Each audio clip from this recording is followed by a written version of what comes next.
আমি সম্প্রতি গিয়েছিলাম আমেরিকা সফরে। সেখানে নিউ ইয়র্কে একটা বক্তব্য রাখতে গিয়ে আমি বলেছিলাম,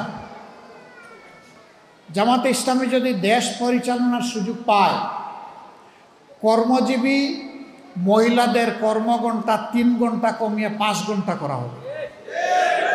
আরে যাই বলছি, বাংলাদেশের বঙ্গোপসাগরে জোয়ার শুরু হয়ে গেছে, চতুর্দিকে সমালোচনার ঝড়। হায় হায়, কি বলল জামাতের আমির সাহেব, এখন তো আর মহিলারা কোনো কাজই পাবে না। যারা বিভিন্ন কাজে নিয়োগ করবে তারা বলবে, বাবা আমার এই 5 ঘন্টা দিয়ে 8 ঘন্টার বেতন দিয়ে আমার তো পোষাবে না, আমার দরকার নাই মহিলা কর্মজীবী, মহিলা কর্মকর্তা আমার প্রয়োজন নেই। কারণ মালিক টাকা খাবে কেন? আরেক দল বলতেছে, যাও মহিলারা একটু রুজি রোজগার করতো, রাস্তাটা দিলেন আপনি বন্ধ করে। ভাই, একদিনে সব কথা বলা যায় না। বিবেচনা না করে, চিন্তা না করে এই কথা বলি নাই। আপনি কি আরেকটা মিটিংয়ে একজন প্রশ্ন করছে ভার্জিনিয়ায়, যে আপনি বলেছেন মহিলাদের কর্মঘণ্টা কমিয়ে দেবেন, এটা কি বৈষম্য না? আমরা করব 8 ঘন্টা, তারা করবে 5 ঘন্টা। আমি বললাম, অবশ্যই বৈষম্য। আসেন দেখি আর কোনো বৈষম্য আছে কিনা। পুরুষরা বাম দিকে বসেছে, মহিলারা ডান দিকে বসেছে। পুরুষদেরকে বললাম, বোনরা আপনারা শুনবেন না এই প্রশ্ন। পুরুষদেরকে বললাম যে আগামী 1 বছরের ভিতরে পেটে বাচ্চা নেবেন এমন 2-1 পুরুষ থাকলে হাত তুলে। কেউ তো আর হাত তুলে না, সবাই হাসে আর নিচের দিকে মাথা দেয়, বুঝছে যে আমি কেন প্রশ্ন করছি। আমি বললাম, এটা পারবেন না? কয় না না, এটা পারবো কীভাবে? আমি বললাম, আচ্ছা ঠিক আছে, বাচ্চা নিতে পারলেন না, আপনার স্ত্রী যে বাচ্চাটা জন্ম দিবেন ওকে একটু বুকের দুধ খাওয়াবেন 2 বছর, যারা তারা একটু হাত তুলেন, নিজের বুকের দুধ। এখন দেখি আবার কেউ হাত তুলে না। আমি বললাম, এটাকে বৈষম্য না? একজন পেটে গর্ভধারণ করলো, এরপরে বুকের দুধ দিয়ে বাচ্চাকে বড় করলো, আপনি কিছুই করলেন না, এটা কি বৈষম্য না? তো সে সব কিছু করবে, আবার প্রফেশনাল লাইফে এসে আপনার মতো 8 ঘন্টা কাজ তাকে করতে হবে, এইটাই বৈষম্য। এখন বলবেন যে শিল্প মালিক বাঁচবে কেমনে, সরকারের কাজ হবে কেমনে? অবশ্যই হবে। যে জাতি তার মাকে সম্মান করে, আল্লাহ সেই জাতিকে সম্মানিত করেন। চোররা চুরি করে সমাজ থেকে পকেট কেটে লুণ্ঠন করে যেই টাকা দিয়ে যায়, সেই টাকা যদি ফেরত আসে, সেই টাকা যদি সদ্ব্যবহার করা যায়, মায়েকে রানীর মর্যাদায় প্রতিষ্ঠিত করা হবে ইনশাআল্লাহ। কার গায়ে জ্বললো আর কার গায়ে জ্বললো না এটা দেখার সময় আমাদের নেই। মারা 5 ঘন্টা কাজ করে 8 ঘন্টার বেতন পাবেন ইনশাআল্লাহ। তবে সেই 3 ঘন্টার বেতন শিল্প মালিকদেরকে দিতে হবে না, এটা দিতে বাধ্য থাকবে সরকার। একটা সমাজের ভিত্তি হচ্ছে পরিবার। পরিবার যে সমাজের সুন্দর, সেই সমাজ সুন্দর হয়। পরিবার যেখানে এলোমেলো, সেই সমাজ ধ্বংস হয়ে যায়। আমরা আজকে ধ্বংসের মধ্যে পড়ে গেছি, এই সমাজকে ধ্বংসের হাত থেকে উদ্ধার করতে হবে ইনশাআল্লাহ। আমরা একটা কল্যাণ রাষ্ট্র করতে চাই। সরকার সবার কাছ থেকে ট্যাক্স নেয়, সরকারের দায়িত্ব হলো সমাজের চাকা চালু রাখা। সরকারের দায়িত্ব হচ্ছে ওই সমস্ত মাদের বাকি 3 ঘন্টার বেতন পরিশোধ করা। কল্যাণ রাষ্ট্র যেদিন কায়েম হবে ইনশাআল্লাহ, পর্যায়ক্রমে এই দেশ সেই জায়গায় গিয়ে উপনীত হবে। প্রথম দিনই হবে না, নিশ্চয়ই একথা জনগণ বুঝে। জনগণের ধৈর্য এবং সহযোগিতা আমাদের লাগবে। জনগণের যদি আন্তরিক সহযোগিতা এবং ধৈর্য পাই ইনশাআল্লাহ তা হবে। বলবেন, ঠিক আছে, বেতন না হয়ে দিলেন, 3 ঘন্টা যে খালি হয়ে গেল, সেই কাজের গ্যাপ কিভাবে পূরণ হবে? দুনিয়ার বহু দেশে পার্ট টাইম সরকারি জব আছে। অনেক মহিলা 8 ঘন্টা সময় দিতে পারবে না, বাসার বাইরে তার বাচ্চা আছে, সংসার আছে, এই জন্য জব ছেড়ে দেয়। তারা যখন দেখবে 3 ঘন্টারও আমার একটা সুযোগ আছে, বলবে ঠিক আছে, সেই 3 ঘন্টা আমি আমার প্রয়োজন পূরণ করে আসি। এখানে জব আরও বেড়ে যাবে, একজনের সাথে আরও 1/2 জন যোগ হয়ে যাবে। সুতরাং আগে যদি 100 জন জব পেয়ে তাকে এখন 150 জন পাবে ইনশাআল্লাহ। এইভাবে জবের সংখ্যা বেড়ে যাবে। কিন্তু আমরা কোনো মাকে কাজ করতে বাধ্য করব না। যার প্রয়োজন আছে, যোগ্যতা আছে, কাজ তার হাতে সম্মানের সাথে তুলে দেব। তার নিরাপত্তা কর্মক্ষেত্রে বিধান করা হবে ইনশাআল্লাহ। আবার মহিলাদের মাঝে, নারীদের মাঝে কেউ যদি বলেন যে আমি 8 ঘন্টা কাজ করেই 8 ঘন্টার বেতন নিতে চাই, তাকে সম্মানিত করা হবে বাড়তি ইনশাআল্লাহ। তিনি যে সম্মানটা দেখালেন রাষ্ট্রকে, এই জন্য তাকে সম্মানিত করা হবে। সম্মানিত করার বহু রাস্তা খোলা আছে। কাউকে বাধ্য করা হবে না, কাজ করতেও কাউকে বাধ্য করা হবে না, কাজ থেকে বিরত থাকতেও বাধ্য করা হবে না। এটা থাকবে অপশনাল চয়েস, অল্টারনেট চয়েস। এমন হলে কার অসুবিধা? গরম ভাতে বিলাই বেজায়। কারণ ওই ভাতে মুখ দিলে বিড়ালের মুখ পুড়বে। আমরা ঘুণে ধরা সমাজের আমূল পরিবর্তন চাই। একটা ঝাঁকুনি দিয়ে সমস্ত ময়লা আমরা ঝরাই দিতে চাই ইনশাআল্লাহ, বিইজনিল্লাহ। আমরা পারবো না, আল্লাহ যদি আমাদেরকে তৌফিক দেন ইনশাআল্লাহ আপনাদেরকে সাথে নিয়ে আমরা পারবো। আজকে মায়েদের ব্যাপারে এই কথা বলার আমার উদ্দেশ্য ছিল। আপনারা কি খুব কষ্ট পেয়েছেন? এখন বলবেন আমাদের থাকলো টাকি গেল তো, সব গেল, সব তো ওনাদেরকে দিয়ে দিলেন। যেই স্বামী তার স্ত্রীকে রানীর আসনে প্রতিষ্ঠিত করে সেই স্বামী রাজা হয়, আর যেই স্বামী তার স্ত্রীকে অপমান করে সেই স্বামী কামলা হয়। আপনারা রাজা হতে চান না কামলা হতে চান? 2 নম্বর, ওই স্ত্রী যিনি মর্যাদা পাবেন, সম্মানিত হবেন, তিনি চিন্তা করবেন আমার যে স্বামী আমাকে এতটা সম্মান দিয়েছে, আমারও দায়িত্ব আছে তাকে সম্মান দেওয়া। সুতরাং এই সংসার শুধু ভালোবাসার হবে না, এই সংসার সম্মানে সম্মানে ভরে যাবে ইনশাআল্লাহ। আমরা সেই পরিবার, সেই সম্মান গঠন করতে চাই। আজকে কি হয়েছে? ওই সম্মান, ওই মর্যাদা, ওই ভালোবাসা না থাকার কারণে সন্তানরা বিপদগামী হয়। পুলিশ অফিসারের মেয়ের হাতে অফিসার নিজে এবং তার স্ত্রী টুকরা টুকরা হয়। যেই পুলিশ অফিসার সমাজের নিরাপত্তা বিধান করবেন, দুঃখজনকভাবে তাকে সেই পরিণতি বহন করতে হয়। এটা কি জন্যে? ওই মেয়ের শিক্ষার অভাব ছিল না, ওই মেয়ের সুশিক্ষার অভাব ছিল।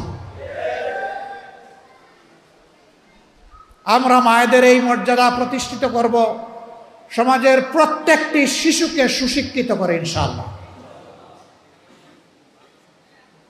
এখন আবার কেউ যদি বলে যে জামাতে ইসলামী সব ঘর খালি করে, এখন তো মেয়েদেরকে দেখি বের করে দিবে, যেভাবে লোক দেখাচ্ছে। আগেই বলেছি, যার প্রয়োজন আছে এবং যার যোগ্যতা আছে সে আসবে।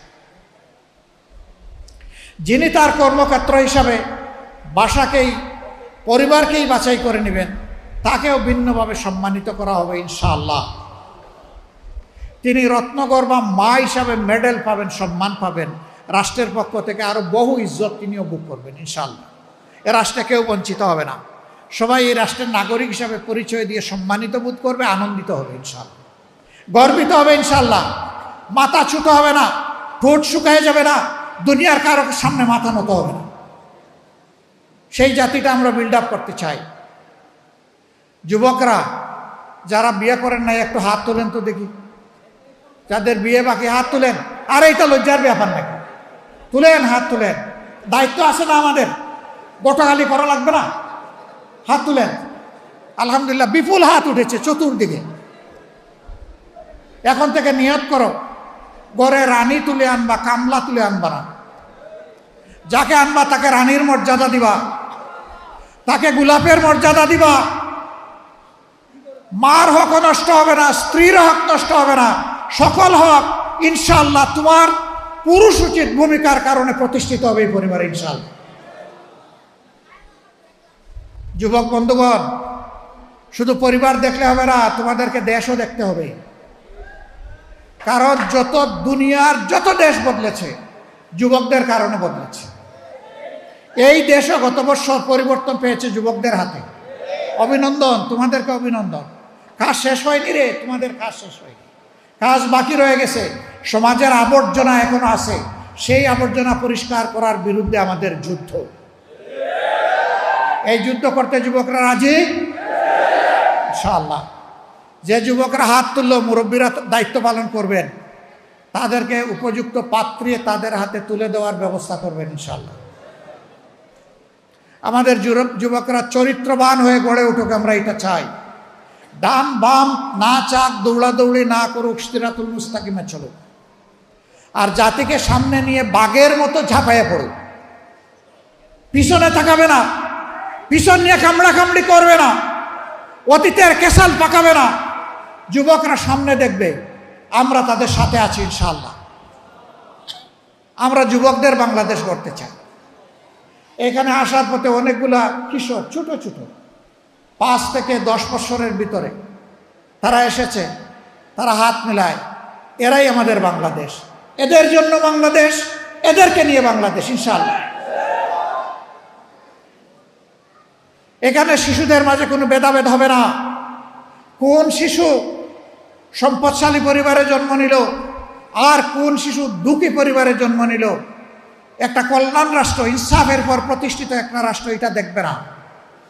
এটা দেখবে সকল শিশুর মানসিক বিকাশ, এই বিকাশের পথে তাকে পর্যাপ্ত শিক্ষা দেওয়ার দায়িত্ব রাষ্ট্রের। এই শিক্ষা ইনশাআল্লাহ সকল শিশুর জন্য নিশ্চিত করা হবে। তাহলে আজকে অনাদরে, অবহেলায়, অযত্নে যেই মেধাগুলা ঝরে পড়ে, স্কুলে যেতে পারে না, গেলেও তার মা বাবা বেতন দিয়ে তার শিক্ষা চালাইতে পারে না, সেখান থেকে সমাজের মণিমুক্তা বের হয়ে আসবে ইনশাআল্লাহ। সেই সব মণিমুক্তা দিয়ে আমরা মালা সাজাবো।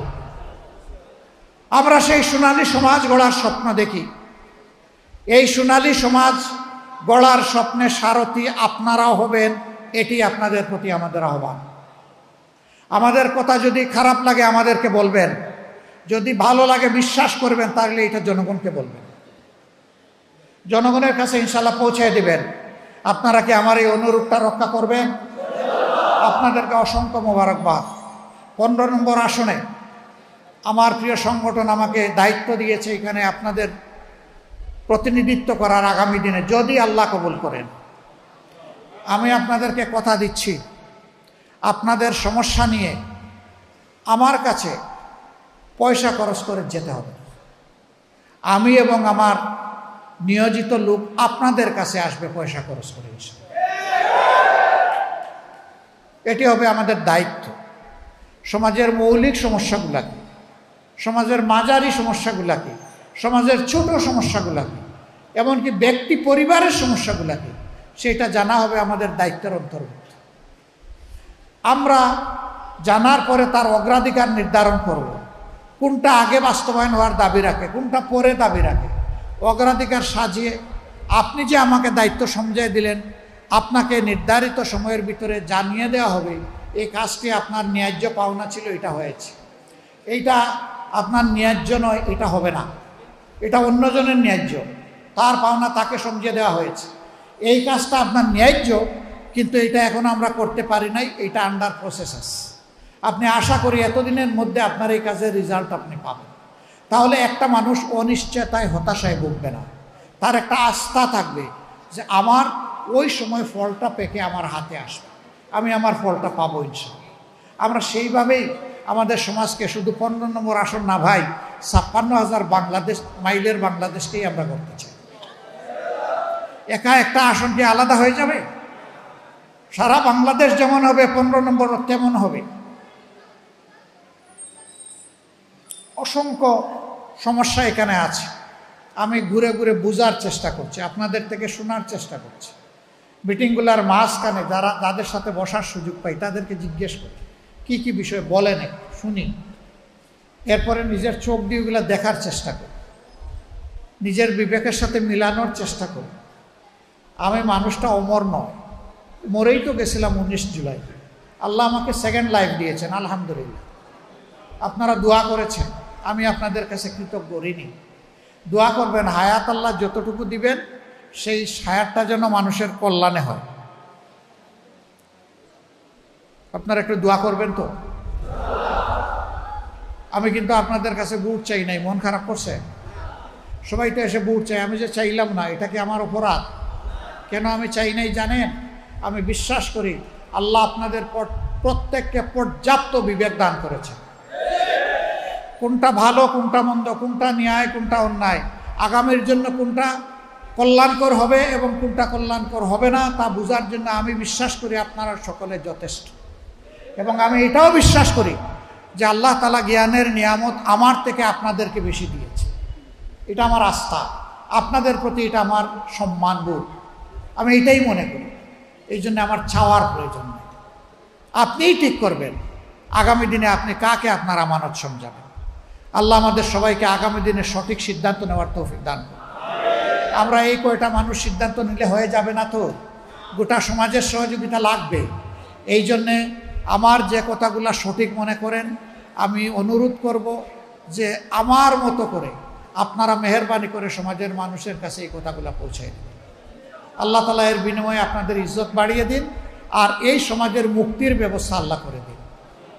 আল্লাহ তাআলা আগামীর একটা পরিচ্ছন্ন বাংলাদেশ, একটা বেজাল মুক্ত, একটা স্বস্তির বাংলাদেশ, একটা সম্মানের বাংলাদেশ, আমার যুবকদের মন ভরে কাজ করার একটা বাংলাদেশ আল্লাহ তাআলা আমাদেরকে দান করুন। আপনাদের সবাইকে ধন্যবাদ, অসংখ্য মোবারকবাদ, গভীর কৃতজ্ঞতা। আসসালামু আলাইকুম ওয়া রাহমাতুল্লাহি ওয়া বারাকাতুহু।